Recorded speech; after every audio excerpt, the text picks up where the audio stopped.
Welcome to Kenton's videos. Enjoy the video.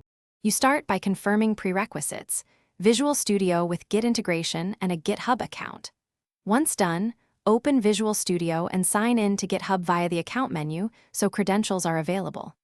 Next, choose Clone or Create New Repository directly from the Git menu. This links your local workspace to the remote.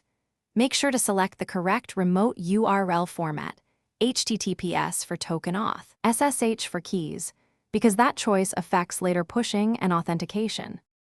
Once the repo is local, create a working branch and start coding. Branching isolates changes and keeps main stable. Stage files and Git changes, craft a concise commit message, then commit to record history. Next, set or verify the remote named origin and push your branch to GitHub.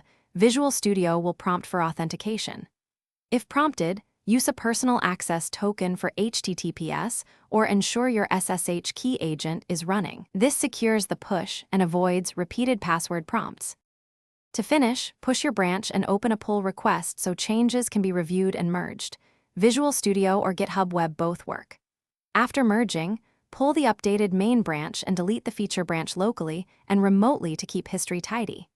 If something goes wrong, like authentication or push errors, check whether you used HTTPS versus SSH, refresh your personal access token, and clear saved credentials. That typically resolves permission failures and lets you continue syncing without data loss.